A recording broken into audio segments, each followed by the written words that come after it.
दार उघड ठेवला ना आला वाटतं वटणीवर. ए कोण आहे दारुगाट? अहो काकू आंघोळ करतोय, जरा थांबा की नाही. पोराक पैसे पण भरपूर आहेत, त्याला सांगले लादीचे पैसे वाढव, ते वाढवला नाही. त्याला बघतेच मी आता.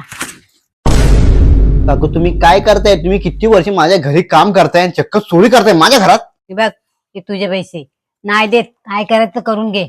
तू बाजूला लूट.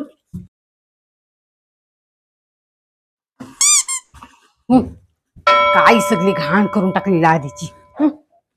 चल झाली लादीपासून. काल तुझ्या डस्टबिन मध्ये 2 बियरच्या बॉटल, सिगरेट, विमल हे सगळं सापडलं. तुझ्या आता घरीच फोन करून सांगते, थांब. काकू मी तुमच्या पुढल्या महिन्यापासून लादीचे पैसे वाढवतो, पण तुमचं तोंड बंद ठेवा. हे नुसते लादीचे पैसे नाही, माझा पूर्ण पगार वाढवायचा, मला परमनंट करून घ्यायचं, मला सुट्ट्या लागू करायच्या. तुझे बाकी चल, मी जाते, मला उद्या यायला उशीर होईल सकाळी.